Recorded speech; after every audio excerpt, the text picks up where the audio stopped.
Hi beautiful people, welcome back to my channel.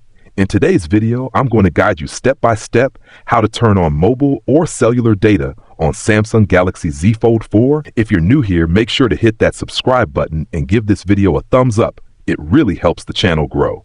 Let's dive right in. Step 1. Unlock your device and open the Settings app. The Settings app is your central hub for managing everything on your phone, whether it's display, sound, security, or connectivity. Everything starts here.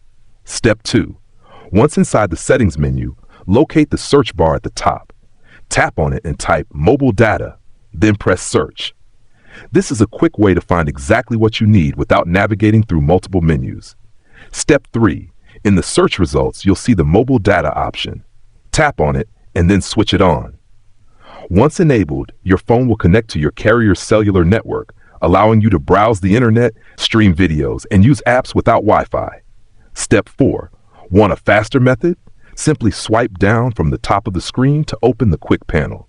Look for the mobile data icon. Tap it once, and your data will be instantly activated. Super easy and convenient. If you found this tutorial helpful, don't forget to give it a thumbs up and subscribe to my channel for more great tips.